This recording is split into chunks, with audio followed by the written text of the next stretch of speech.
All right, everybody. I'm joined again with George Martin, also known as Carnism Debunked. How's it going, George? Yeah, good to see you again, Brian. Thanks for having me on. All good. Yeah, it's good to see you as always. Um, so we have a lot of things to touch on. The world changed a lot since we were last together. I mean, there's a new administration here in the U.S. We had a bit of controversy over our last video, so I do want to dive into some of those topics and see if we can touch on some of those subjects. But the first thing I wanted to ask you is like, I noticed a lot of people online are like assuming that you're this super right wing guy. And I don't know why people make that assumption. Do you have any idea? Well, there's a saying: when you're so far left, everyone else seems far right. And I think that's part of the problem here, because there is such a huge presence of far leftism in the animal rights movement. Anyone who has like even a mildly right opinion to the right of, I don't know, Bernie Sanders, it seems to be like some kind of Nazi in these people's eyes.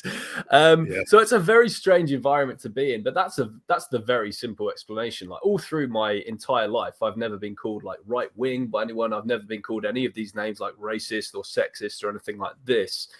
It's very strange actually, because even when I went to university in the UK, unis are pretty left-wing spaces. Yeah. They're not. When I went, they weren't as left-wing as they are now, but nonetheless, it was still a left-wing kind of space where people wouldn't like things like racism, sexism, homophobia, and stuff like that. All this kind of people were on top of their like discrimination stuff, but I never got called any of these things, even throughout the whole time I went to uni.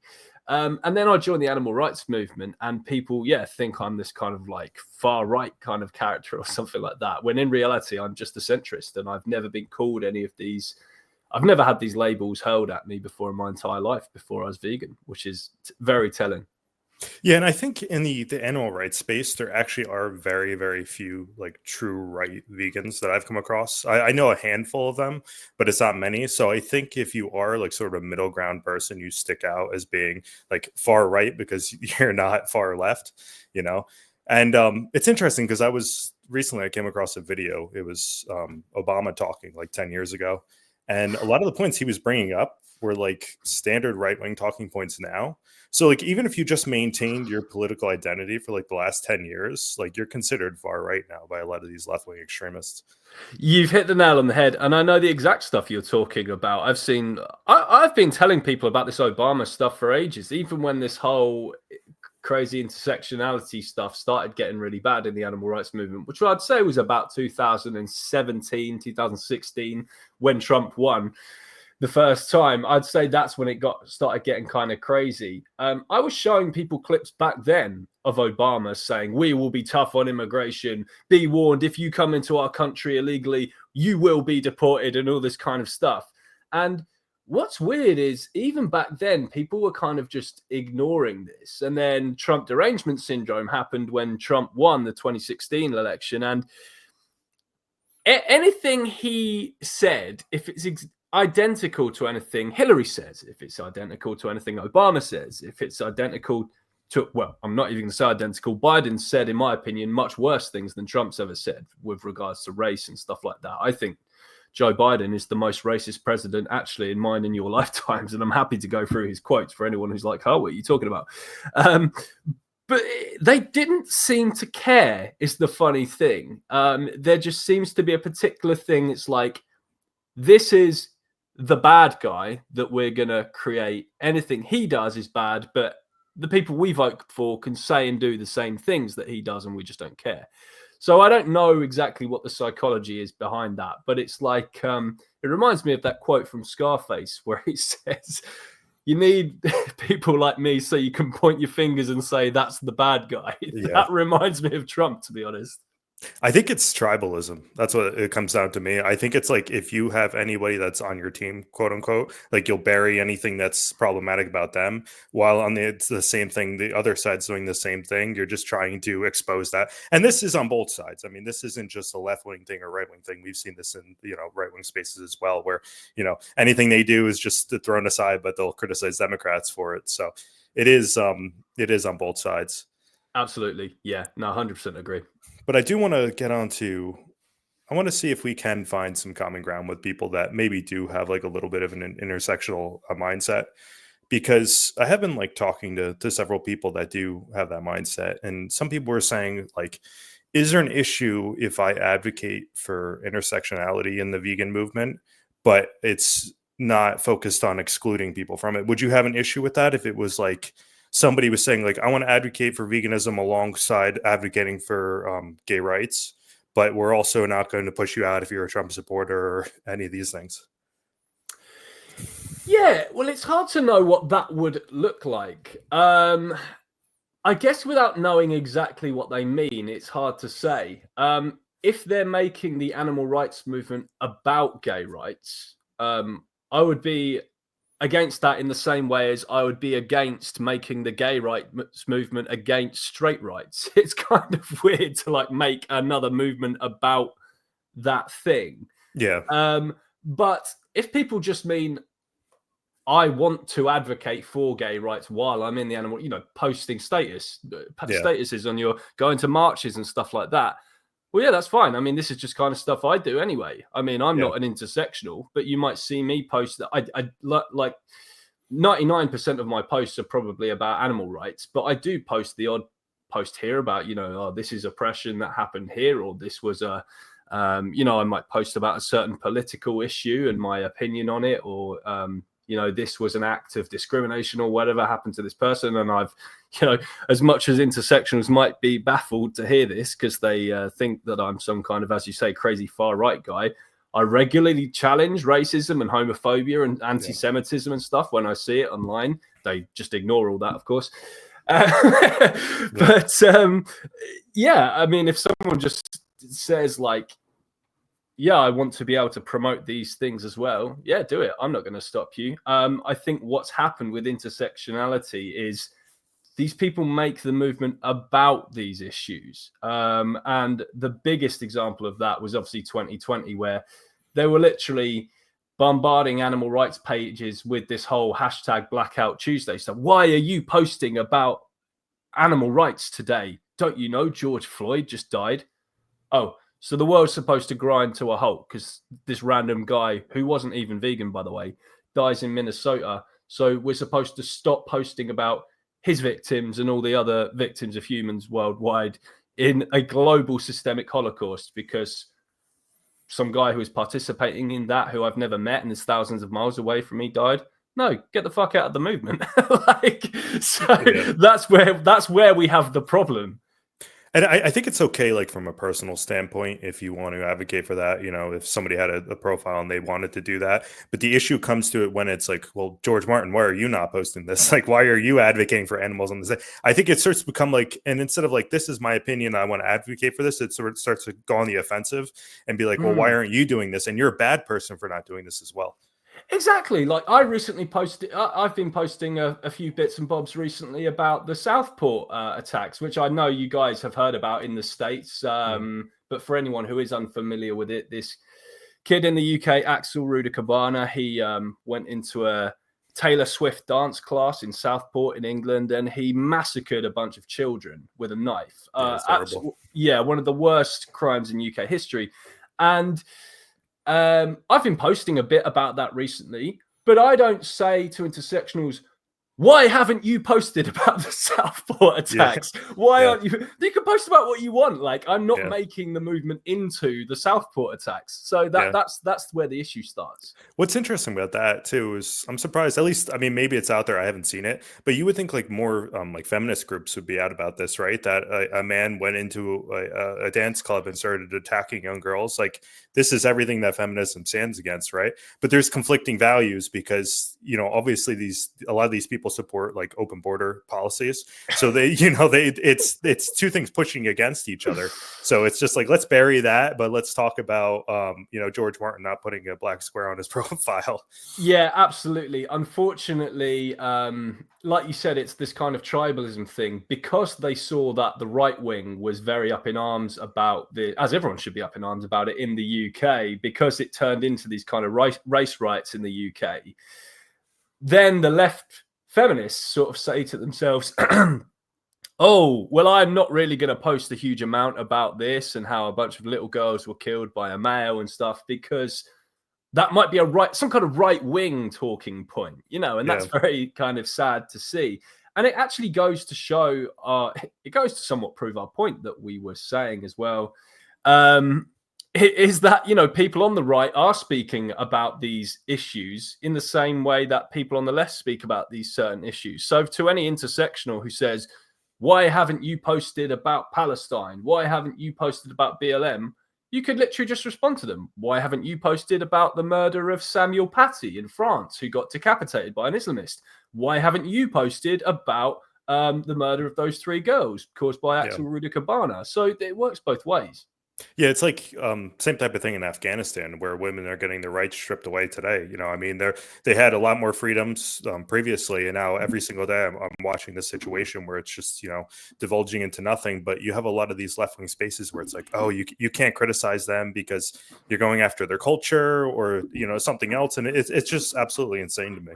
Absolutely, yeah. It seems that well, it's a huge hypocrisy from those we see on the left. They don't touch anything caused by Muslims or Islam with a barge pole. Hmm. We see this with the whole Palestine stuff. If the bombing is done by a Jewish state, then they have to make the whole world's news about it. Yemen has been consistently bombed by Saudi Arabia now for the past decade or so. Yeah. But because Muslims are doing the bombing, doing the airstrikes, have you heard a single intersectional mention Saudi Arabia's attacks on Yemen? I haven't heard a single thing. Yeah, no, absolute silent. And by the way, that's also being funded by foreign powers too, as well. So it's just like Yes. it's got the same sort of mantra behind it, but it's just like you said, it's just completely buried.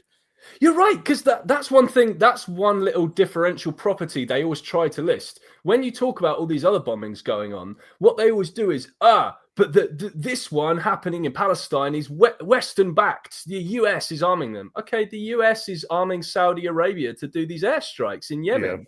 But because the Muslims are actually in those fighter jets and doing the bombing, they say fuck all, basically. Yeah, and I think within the Middle East too, there's a lot of people are reluctant to criticize Saudi Arabia as well. So I think when you're looking at Israel, there's a big incentive for people to criticize Israel within the Middle East. Obviously, coming from places like Iran, Jordan, certain areas like this, like want to see Israel just dissolved. So I think this is why you're seeing the focus on that and not as much on something like what Saudi Arabia is doing. Yeah, and I mean, not to delve into too much into my views on the whole conflict there, but I think it's fine for people to take whatever stance on that, depending on the information that they have. But there are a certain number of people I've seen in the movement who are just acting like useful idiots for Iran. They don't realize that a huge amount of this is just the fact that Iran wants to establish an Islamic caliphate essentially in the Middle East Yeah, and they're funding Hezbollah and Hamas because they want Israel wiped off the face of the earth. I can't tell you. But yeah, I can't tell you how many people I've seen share like Al Jazeera posts. And I don't know if you're familiar with what their funding comes from. They're heavily funded by Qatar. And actually, Qatar is very anti Israel. So you're getting this narrative where it's like, we're going to hyper focus on these like war crimes, which I mean, I'm not going to lie, the IDF is committing some war crimes, as happens in every single war. yep. War crimes happen. But we're looking at this overall strategy. And one of the criticisms we got previously was like, well, it's very clear to take an anti-oppression stance, right? That's what people are saying. But when you're looking at this conflict, it's very nuanced with the history. It's nuanced with, I mean, you had one of the worst terrorist attacks per population ever to occur on the planet was October 7th. So when you're looking at that and you're looking at, well, what do? You have this hostile foreign power that's next to you that wants to wipe you out. Do you retaliate? Do you stand by? I mean, what do? They're hiding in civilian populations. So again, I don't want to get too far into this, but it's very nuanced. And I'm not a huge Israel supporter either. So I think there's a lot of good criticism to them as well. But I think to just say like, well, you have to have this hardline stance this way or that way is just, it's ridiculous. Yeah, it's a classic case, I think, of the Dunning-Kruger effect. It's that people know very, very little about this whole conflict, but they'll shut that down as well. It's not a conflict, it's a genocide. And it's like, Yeah. you know literally like a billionth of what there is to know about this whole history of this. Like, this is a Yeah. hugely complex history with multiple peace deals struck over the over the century about this, and so many things have happened, and there's so much, every single thing you say there's a little counter argument to, but certain people are just intent on pushing a side's narrative, and that, unfortunately, the animal rights movement, that seems to be Iran's narrative. And it's very strange to see because, Western media has its problems, but like you say, people are, Western media this, Western media that, and it's like, but then you share stuff like Al Jazeera. Like, it just shows, like, I mean, I started out with that conflict. I was like most people. I just saw, innocent people being killed, which is a horrible thing, and we can agree with that on all sides. But for me, it was kind of like, well, why is this happening? Where are we going to start from? And do you know Avi Bitterman? Or do you, I do. You know him? Yeah. So he's a big animal rights advocate, and he's also very heavily supporter of Israel too, as well. And he'll do a lot of debates on this type of subject. And he's had a lot of people on that were pro-Palestine, very vocal about it. And I've never seen him not be able to just deconstruct somebody's argument completely. Like, he'll show that a lot of these narratives that are pushed, like Israel's bombing hospitals and all of these things, actually are not true. And how the media is spinning it is just a wheel of propaganda.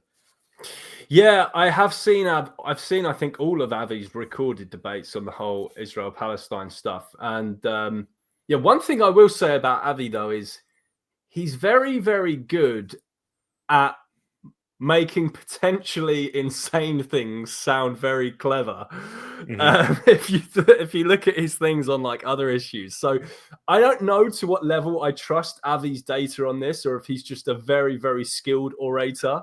But in any case, I agree with what you're saying. He has, I think, exposed multiple lies that have been spun by people with certain narratives. The thing is, as I say with Avi, I don't know if I can trust every little thing he says about this issue and what authority he has to say this data is wrong, and I've calculated the data myself on the civilian deaths, because let's face it, who the hell knows how many civilians died? It's all coming from, well, as far as I know, the only source that we're getting this from, there's like two sources. You can either get it from the IDF or Hamas's run health ministry. That's the interesting thing about his stance, is he's looking at civilian deaths in Palestine, and he's going off of the Hamas numbers as well.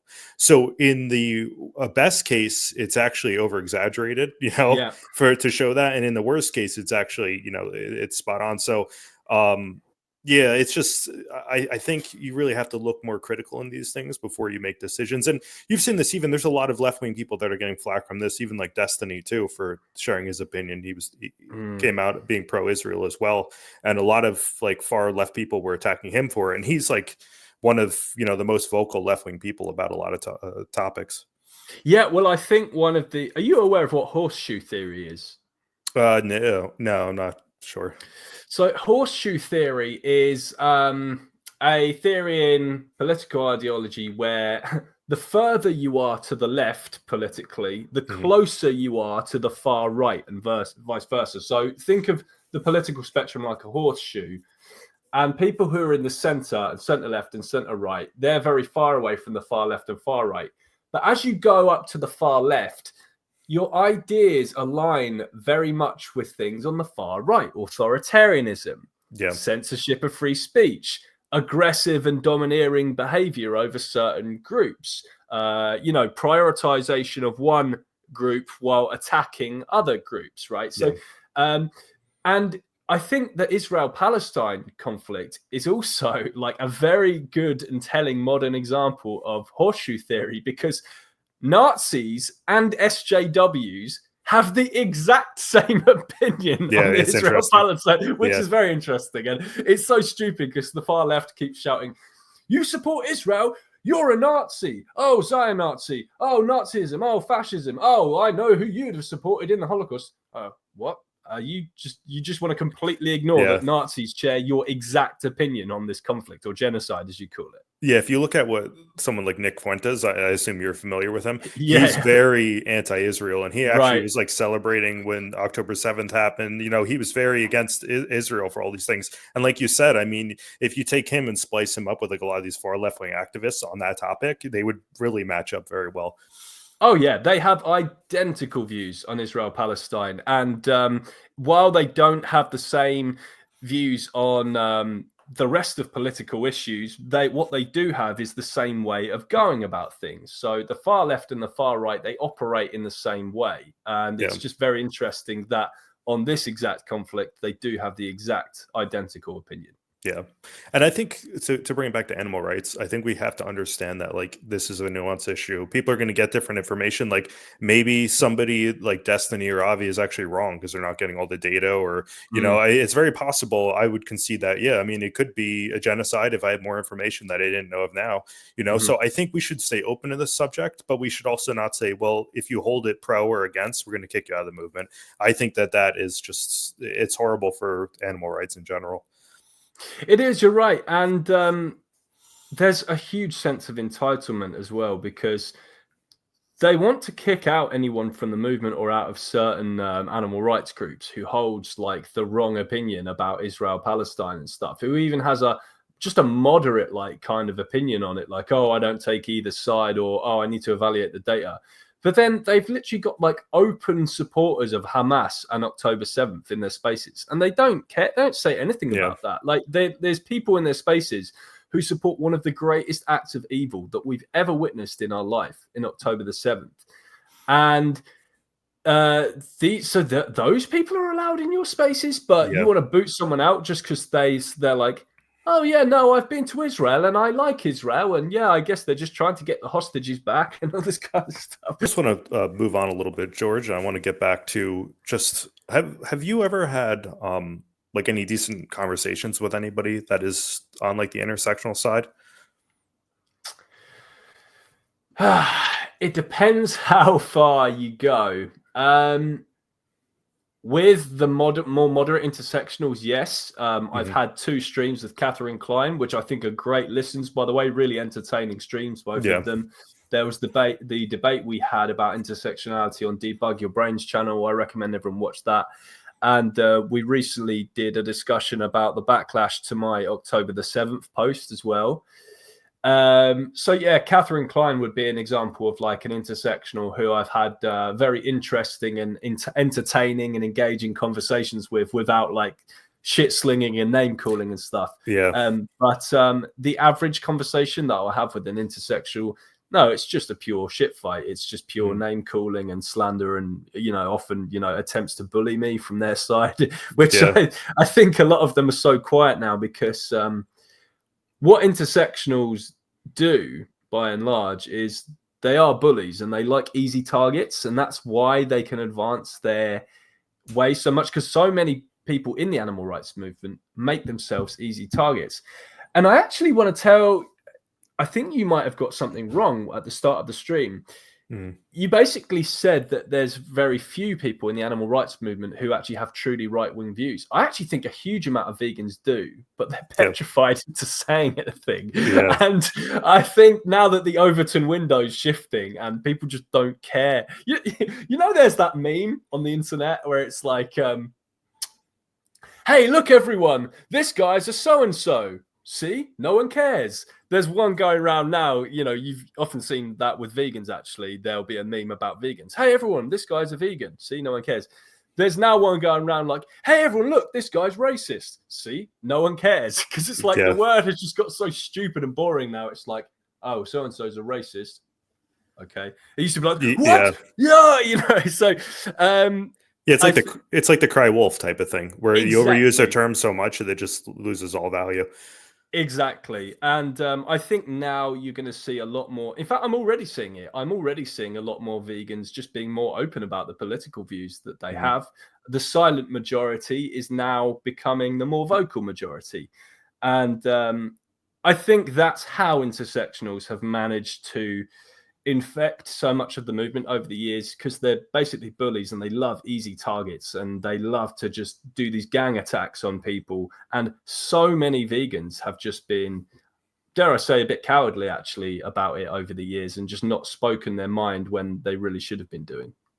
Yeah, and I do think, like you said too, there are a lot of people that are moderates that may identify as intersectionals as well. So I don't want to necessarily say they are all bullies, but I do think there's an element of that in the intersectional crowd. So I do think that's something that we have to worry about because I mean, if we are for like human rights, I don't think bullying should be something that we should be advocating for. I'm very hugely against that. Yeah, it's very strange, isn't it, that they talk about compassion towards humans and stuff, but the nastiest behavior I've seen in the animal rights movement all comes from the supposed pro-human people.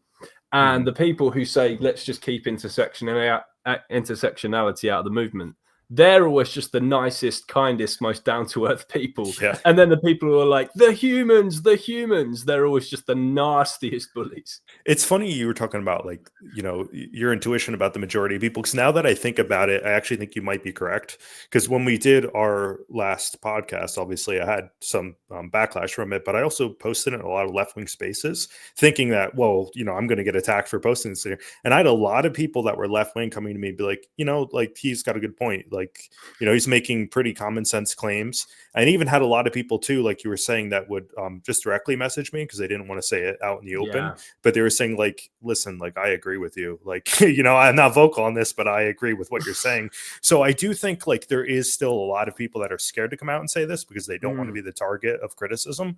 But I do think I think it's the most common sense position to be like, hey, let's set aside our differences and work for the animals.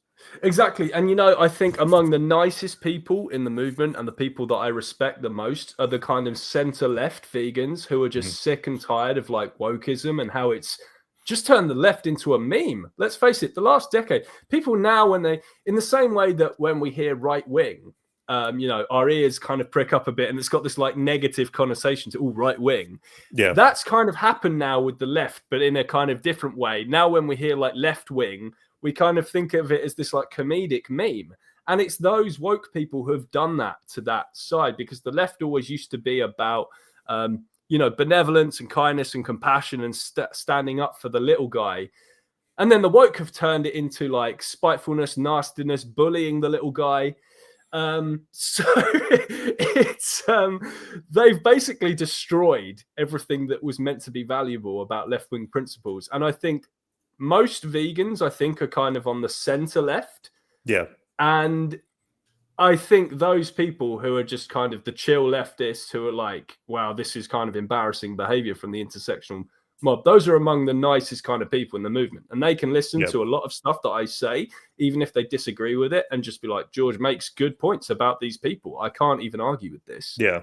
I mean, that's how I would say I am. I mean, I'm kind of like, I'd say like center libertarian or like classical liberal. So, I Mm. do hold a lot of like liberal principles. But I think even if, I disagree with somebody, you should sit down and have a conversation and see, how much do we actually disagree instead of just, I noticed that with a lot of these like very left crowds, it's like just push Mm. somebody out, don't have a discussion with them, and make sure that they're canceled off of every platform so they can't get their ideas out there.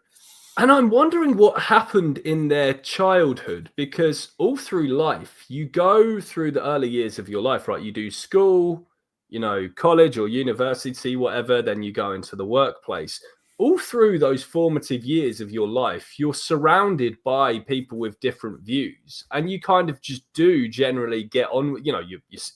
You have dinner with your own family every night, and everyone has Yeah. different opinions from their parents, their brothers and sisters. You have the arguments at the dinner table. It's chill after the dinner. No one's like saying you're banned from the house because you voted this person or whatever it is. What kind of happened? What was the? I'm genuinely very interested in the psychology over this, because what was the point in which they suddenly woke up and just said one day, now anyone who has a different opinion from me. I'll tell you what, I'm actually, as I talk more about this, I guess I'm kind of calculating why it's happening. I reckon the animal rights movement they saw this as their chance to finally do that. Now I can be in a space where I can push out people and exert dominance over certain people who I don't share a view with. I've wanted to do this all my life. I've wanted, when I went to work or something like that, to be able to kick this person out of the office because they believe this or that. And it's maybe this is now they're seizing their opportunity about something they've been very bitter and spiteful about their whole life, or it could just be a deep stemmed thing that many of them were like bullied at school or something like that, and this is like their way of exerting some kind of dominance over people who maybe they associate people with like the jocks who bullied them at school, like anyone Yeah. who's not an intersectional, they associate them with that kind of crowd. So something's happened along the line. You know what I actually think it is? I think it's more of people are in echo chambers. I Mm, think that's what it is. You get these spaces where, let's say you're a vegan and you're living in LA or something, you're not getting a lot of like nuanced opinions from most of the people around you. Everybody's probably, especially in vegan crowds, you probably have a lot of far left activists that are mm, there. You're not taking into account different people's perspectives. So I think, and I mean, the right's guilty of this as well, too. I mean, a lot of people that are maybe you're in the rural South, you're only hearing all these pro-Trump crowds, you're not getting anything against it. So you get these people where it's like, if you voted for the opposite candidate, now you're this horrible, evil person. So you know mm. what I mean? It's like, oh, if your mailman's a Trump supporter, now he's a Nazi. He's not just like somebody part of your community that has a different opinion. It's just like it's become so crazy where we're at as a society.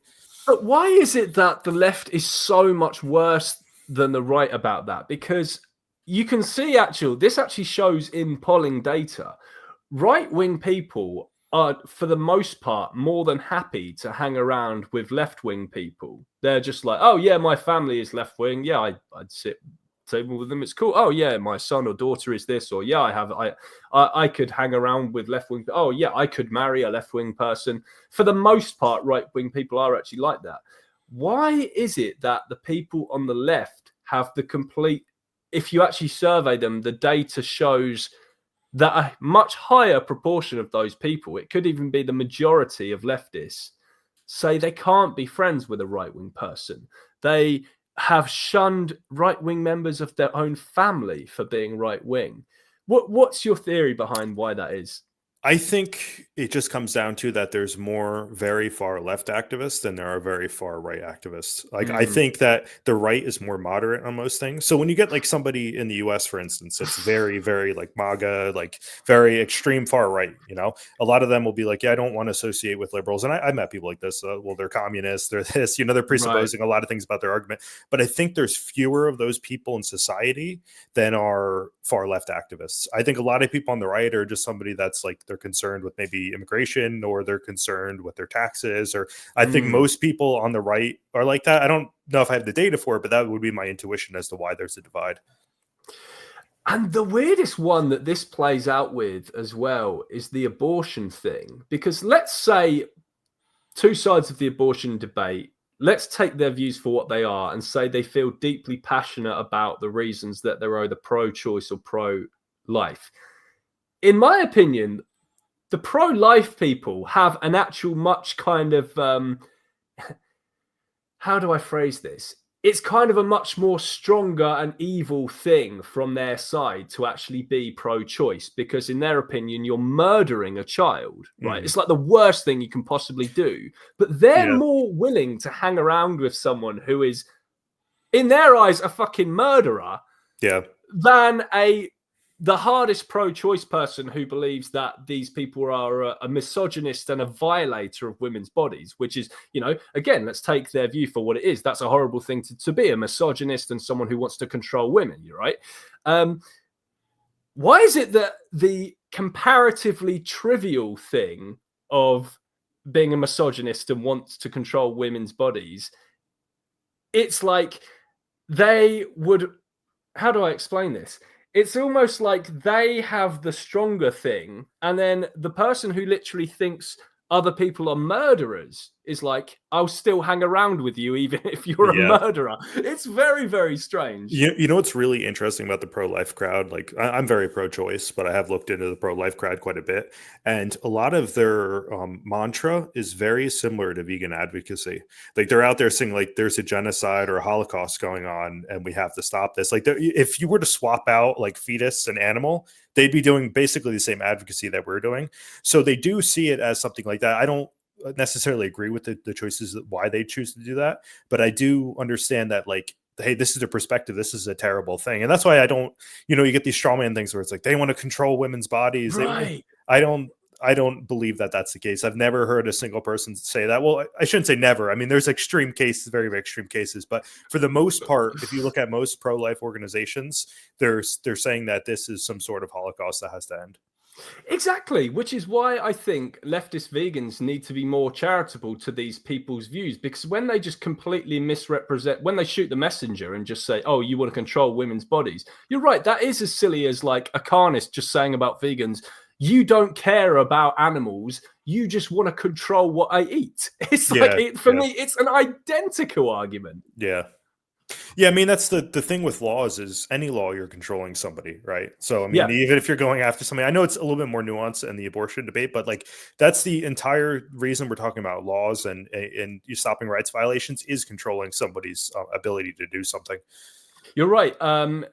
Every time we go to the ballot box and we vote, every time that we say we support a law, we are ultimately, and this is fine to do, you're basically enforcing your ideology to a certain extent on others. And it's not because you want to control them or do anything like that. It's because you just want the world, you're just trying to make the world a better place for the most part. There are some, as you say, weird people out there who do these things for just like malintent. They do want to control people for whatever weird reason. They get some kind of kick out of that. But 98% of people who just say, I want things to be like this, is just because they think the world looks better like that. Yeah, absolutely. I want to get on to, I was curious, have you ever heard of Daryl Davis? Are you familiar with him? Is he the guy who talks to KKK members? Yes. Yes, I do know of his work. Yeah, so he's a black guy in the States who has befriended KKK members in order to get them to change their views. Yeah, exactly. And the reason I'm bringing him up is because I think we can all learn a lesson from him on how to reach out to other sides and how to bring people in, to our crowd or our opinions, whether it be animal rights or it be gay rights or anti-racism or any of these things. Because for people that don't know, he was a jazz performer. And he actually started playing at a lot of these clubs. And like you said, he befriended a lot of KKK members. And what happened is he didn't go to them and say like, hey, you're awful people. You believe these things, you should be shunned, canceled, all this stuff. He came to them and said like, let's see like, where are our commonalities? We agree on this, we agree on that. The reason why you believe this is because you were brought up in this situation. That's why you hold these views. It's not as much of like you're just this awful, terrible person. And what he found over time is as he built these relationships with people, he was able to actually convert them. So they left those horrible views behind. And to bring this back to animal rights or to any movement, I think it's better if we have these people that have these hardline stances that we view as problematic, is to reach out to them and say, hey, let's have a discussion. Let's see, why do you view the things the way you view them, and this might take, as in Daryl Davis's case, it might take 60, 100, 200 times of having discussions with people for them to actually engage in it, because he tried, multiple times and never got around to these people. But when you play the long game, eventually you find out that people do react to logic and compassion. And I think that would be a better way for us to bring people into the movement. Yeah, well, what the far left has done over the last few years is they've made the idea of even entertaining a conversation with people that has the wrong view. What they've done is this clever tactic that's just created more echo chambers and helped advance their views in a very poisonous way. It's now this, if you even associate with that person, you are that thing. So what they'll say is, a person is sitting with a Nazi at a table. You now have two Nazis at the table. So it's like you spoke to this person who has a horrible view. You tried to talk to them just in a nice way to get to understand their position. You are now that thing. And they've been very successful at it because it's created this culture of fear within animal rights spaces where they can, and thankfully it's kind of failing now. If we look at the shift in the Overton window, now people will entertain a conversation with like a conservative, a pro-lifer, whatever it is, and I think people are just being more accepting of others' views. But But they were very, very successful at advancing this guilt by association fallacy kind of tactic. You dared, allow so and so into your animal rights group to do street outreach, even though he completely kept his views to himself. Your organization is now a organization that wants to control women's bodies because you had the pro-lifer come to your outreach event. Yeah. So this is what they've done. It's a very pathetic and childish tactic, but it somehow worked, and thankfully now I think it's backfiring. Yeah, I've had a personal experience with that too, where it was like, I'll go to do vegan activism with somebody, and there's somebody that maybe every other opinion they have is opposite of mine, but just because I was there speaking about animal rights with them, now all of a sudden I have to adopt every single one of their views and issues, and I've been attacked by this too. So I don't think going forward that's a productive thing to do. And like I said, even if I do view somebody in the animal rights that has some sort of problematic view, I'm going to reach out to them and say, hey, we both agree on animal rights. Why is it that you are this way? It doesn't make logical sense for you to do this. And like I said, that's why I brought up Daryl Davis, is having these conversations to kind of bridge the gap between these horrible views that people have and, kind of push for a better world. So in that degree, I guess you could say like I'm an intersectional, but I don't believe in kicking people out of the movement or canceling them. Yeah, absolutely. And, Daryl Davis, he gets a bit of hate from people on the left. Why have you done this? Why are you doing this? Well, it works. He can literally point to the number of literal Nazis and KKK members who he's convinced via his methods. How many people can these people point to who they successfully changed so-and-so? They can't point to anyone. They think they have because they've just kind of bullied certain people into who don't really take a position on things. Into their view. They haven't actually changed anyone on the hardline right or whatever like that into their view, and they won't. Yeah.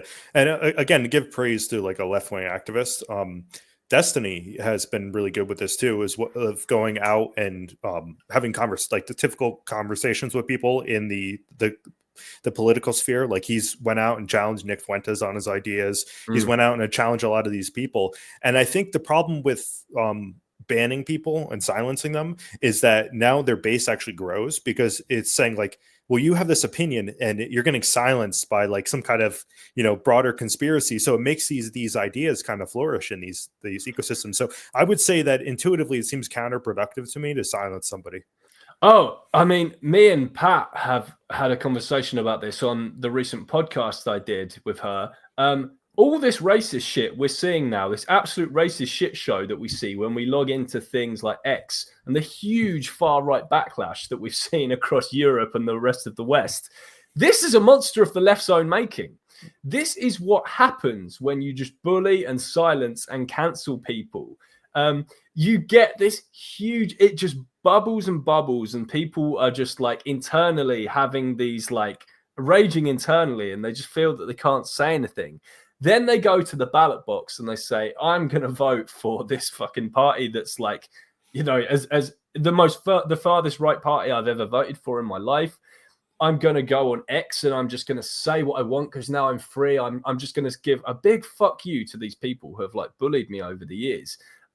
So all this stuff that they're complaining about, the rise of fascism, racism is now cool and trendy again. Oh my God, I go onto social media now and it's not a safe space like it used to be, blah, blah, blah. Well, I'm sorry, mate, but you caused this. This is what happens. And we warned you about this. We told you, stop badgering people, stop bullying people, stop silencing and canceling people, or there will be a huge backlash. But no, you didn't listen. Yeah, and I think COVID contributed that a lot too, because you had like a lot of these mostly left-wing authoritarians, and there was right-wing authoritarians as well, but they were pushing these really draconic laws onto people without having like science to back them up. So I think a lot of people are swinging the other way. And I mean, as like myself, somewhat of a left-wing person, I think that there is some problematic backlash of this too. Like I think people which like, for instance, here in the US, like RFK, someone I have mixed opinions about, but I think he's kind of going the other direction where it's like, let's start eating steak again and, worry about seed oils because of they lied about COVID. So it's like, we're getting this horrible backlash. Yes. From the fact that people were just canceled, shut down, and, had these horrible laws put onto them. Exactly. If you want things to be more moderate in the future, you have to keep stuff moderate. If you go too far one way, it's like a rubber band, right? It's like the further you pull a rubber band back, the more it's going to fly forward the other way. But if you keep the rubber band just like that, then the future is going to just kind of remain like that. And this is what they don't understand. They've kind of thought that over the years, by being extremely authoritarian far left, that, oh, things will all be great, and in 4 years' time we'll just keep things the way we want them to, and racism will end. No, the rubber band's gonna go boing right the other way. So, and they're totally reaping what they have sown. I've been even noticing this like in media too. Like there was maybe like 4 or 5 year window where things got very, very PC, where stuff like comedy was like very suppressed and things. But I've noticed like in the last like couple of years, you're starting to see like people are going out and joking about more things, and they're pushing the envelope more on different types of situations, because I think people, like you said, I think it's like a pendulum, right? When it swings far in one direction, now all of a sudden it's going to come back in the other direction. Yes. It's going to go hard to correct. Exactly. And yeah, just an example, even in the comedy world, one notable example we can list there would be Dave Chappelle. He was always the comedian that actually woke people pointed to when they were like, see, comedy doesn't have to be offensive.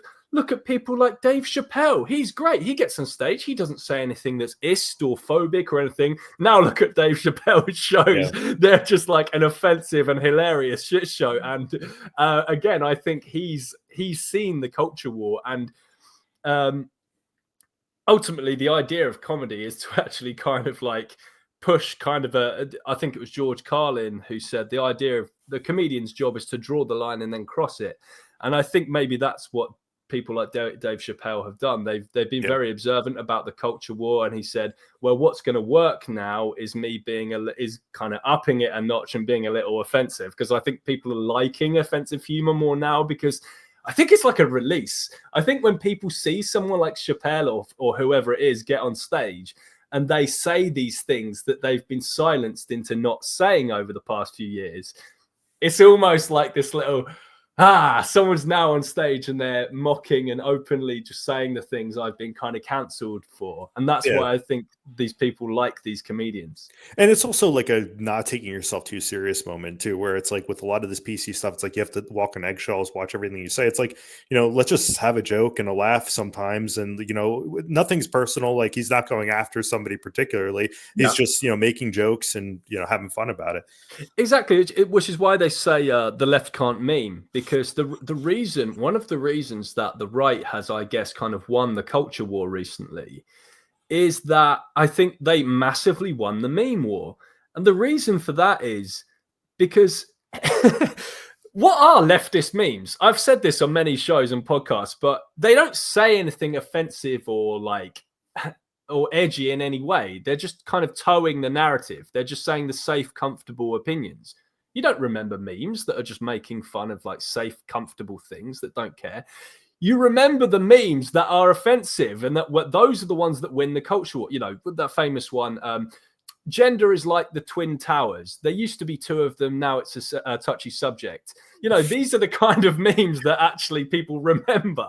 Yeah. And the left hasn't really, I've seen like one funny meme from the left that was like hilarious over the past few years. It was on gun control.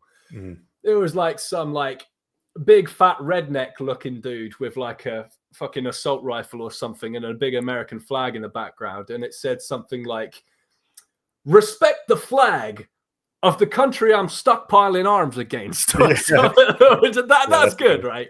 But see, I wouldn't even care. I wouldn't even consider that a left-wing meme, really. I mean, that's just like just poking fun at like a topic in particular.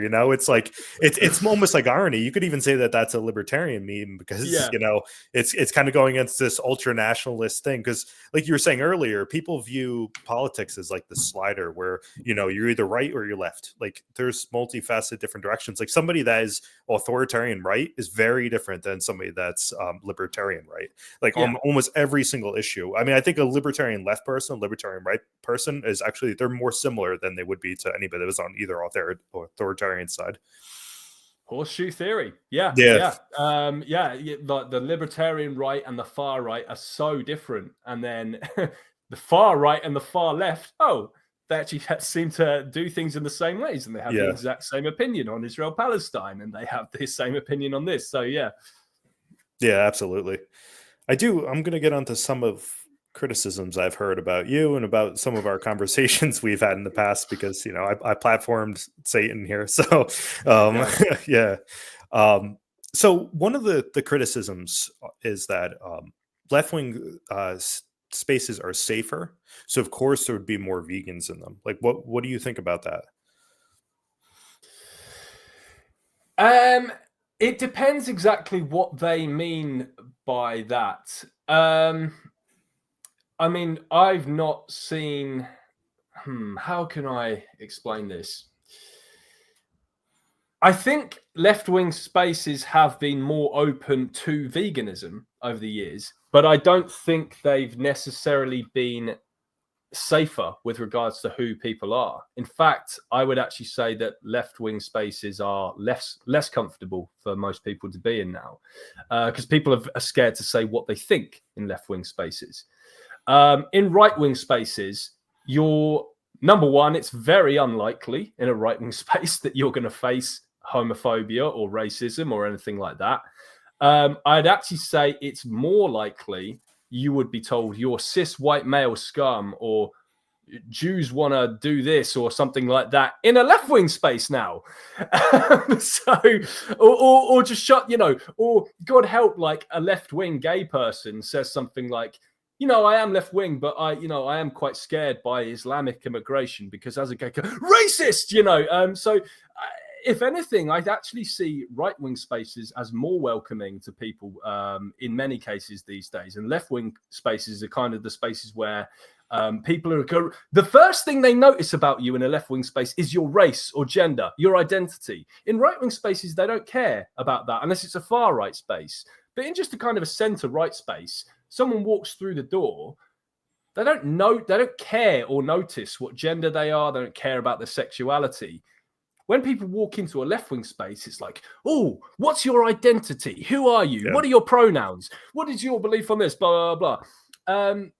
But I think generally over the years, and hopefully there'll be a reversal in this, I just think the left-wing spaces have just been more accommodating to vegans. And that's because vegetarianism, even though it's nothing like veganism, has just been in that kind of space. So if a vegan comes into that kind of space in, I don't know, the 1990s or the 1980s, it's been like, oh, cool, this guy's a vegan. Oh, that's cool. Whereas in a right-wing space, it might be like, oh, a vegan? Aren't they one of those weird lefty hippie types? What are you doing here kind of thing? But hopefully that's kind of changing now. Oh, absolutely. Yeah. And the next thing kind of piggybacks on that a little bit, but it's left wing movements tend to be anti oppression. Therefore, it makes sense that they're more vegan. Would you agree with that? Didn't we bang on about this for our whole entire podcast last time? Both sides are anti-oppression. Mm-hmm. So anyone who's saying that, they just haven't been listening to a word that I've said. People on the right think that left-wing views are oppressive. They think that their views are harming women. They think that left-wing views are harming gay people. They think that left-wing views are creating race riots and race wars. They think that people on the left are deeply anti-Semitic because they just hyper-focus on Israel, while, as we said, just not giving a shit about stuff Saudi Arabia is doing or anything its surrounding neighbors are doing. So, as I've hammered this point home, I've God knows how many times now, and anyone who's on the left and who is disagreeing with me about this point, who's an intersectional, is welcome to have a stream with me about this. But I just want to make it very clear, whichever side of the political spectrum you are on, the other side thinks that your views are regressive, oppressive, and harm people. Yeah, and I actually was thinking about a pretty good example of this, and something that's pretty like hot button issue now in the US is like trans women competing in women's sports, right? Yep. So if you're looking at it from, let's say you're like a far left activist trans advocate, you're saying, well, these trans women are being oppressed because they're not allowed in these women's spaces, right? Mm-hmm. But if you're not even right, I mean, if you're somebody that believes in like these women's spaces, then it's going to be, well, you're oppressing these young girls and these women that have to just lose their records as somebody who's a biological male. So the thing is, when you're looking at this from either way you're going to look at it, you could see there's oppressive on each side. So like, who's the bigot? Is it the one that is supporting the trans people, or is it the one that is supporting the biological women? And then how do we come to the conclusion that this person's right and this person's wrong? This comes down to you have to have discussions about this to try to figure these things out. Exactly. Both sides of the political spectrum here think that the other side is harming someone, is oppressing someone. And yeah, you're right. So that iconic picture recently of Trump surrounded by all those smiling girls and women, the right could easily just use that and just say Trump was the vote for women. Look at all these, smiling little girls and women surrounding Trump as if he's like this godlike figure as he signs this decree. It's like this guy is now, in the eyes of people on the right, or even some people on the center left, Trump is now the champion of women's rights, whereas Biden or Harris would be, you could just paint them as the person who wanted to screw over women. Yeah. So, these people have got to stop being so entitled as to just think that, oh, left wing means you're against oppression. Right wing means you support oppression. No. Yeah. And I mean, you hear this from left-wing people. It's like, well, you're erasing the victim. But I mean, the left is doing that the same way on the other end. Either way you slice it, you could say there's people being erased. When you have a nuanced issue, like even going back to Israel-Palestine thing, again, it could be either side is victim erasure, depending on how you look at it from whatever your perspective is, So this is incredibly nuanced. And I think people want to paint this like it's a binary, and there's a lot of layers to all of this stuff. That's the interesting thing too, that you're seeing more and more with the Israel-Palestine thing, is like you're getting a lot of these far left, which used to be far left activists that are pro-Israel now being like, whoa, what's going on? Because like so many people are attacking them that now they feel like they need to, I don't know, switch, but they need to defend themselves against these mobs that previously they probably would have joined in on. Yeah, absolutely. And I think also with the Israel stuff, it's been a big awakening for many intersectional Jews. I've seen certain people who used to be of the kind of like far left type who are Jewish, and they even, they've even said to me, George, I used to think you were a this and a that, and now since the October the 7th attacks and the reaction to it, I've seen who these people really are. They never had my back all along. They were never in this to be against oppression. They never cared about things like anti-Semitism. And they've like messaged me and said, George, like I was completely wrong about you. You weren't like the bad guy after all. I was wrong to think all these things about you. It's really shown, it's been October the 7th, I think, has been a huge litmus test for showing who these people were, because I reckon the average Jew who was on the far left, they'll be like, yeah, I get, the whole stuff about Zionism, but obviously no one's going to support October the 7th or support taking the hostages. They're obviously going to condemn that as an act of evil. Oh boy, were you wrong. Yeah. You would think. I mean, that would be the common sense thing, but it seems like now it's jumping through hoops to try to justify that. But I think the problem with that is when you start justifying that, then you start kind of like awakening up to other things that are happening too. So it starts to be like the dominoes falling, and that's why they have to be like, oh well, we can't talk about this. We just have to avoid this altogether. But it's interesting. I had a lot of, like, about a year ago when we were closer to the attacks, people were coming, like I've said to you previously, people were coming at me for not having an opinion on it, and my page is just for animal rights. So I had people openly in my comments being like, well, why don't you support Palestine? Like, you should be pro-oppression, all this stuff. I had back and forth with them. After that, the interesting thing is I had several people reach out to me that were like left-wing Jewish activists, and they were like, thanks a lot for just remaining neutral and allowing people to be in your spaces that have different opinions. And to me, that's like when the ball started rolling with me, where I was thinking like, yeah, I mean, this is important that we try to remain neutral, because we're going to start forcing more and more people out of these movements as time goes on. And it's not going to be a productive thing. Yeah, and just one more point I want to make on the whole, the Jewish opinion on this whole stuff. This wouldn't have happened 10 years ago, but now I've seen polls saying, like, on social media, like, Jews, which side do you fear more, the far left or the far right? They overwhelmingly say the far left. Wow. Yeah, I haven't seen those, but yeah, that would be interesting. Yeah, says it all. Yeah. Right. Yeah, I mean, in the same vein, this is kind of along the same vein of what we were saying, but veganism is the ultimate peace movement. So therefore, you have to be left wing and anti-oppressive. But I think that kind of goes along the same lines of what we were saying, where if you're looking at it from the other perspective, it's not a peace movement. Simply, Exactly. A right-wing person could just say veganism has to be the ultimate peace movement. We have to be pro-gun to avoid another genocide happening, so we can arm ourselves against the state. We have to stop trans women from entering women's spaces. We have to protect the women and girls of the future in the womb. That's when women get the rights from conception. It's the ultimate peace movement. So you can just do this from a right-wing perspective. Yeah, absolutely. Yeah, or even a religious perspective too. Well, Christianity is the ultimate peace movement. So you should be a Christian and be vegan at the same time. It's just any way you slice it, you can make it so somebody's perspective's doing that. I think that's the issue, is people are operating from the fact that they are in the correct point, and that anybody else outside of this point is just wrong. Yeah, exactly.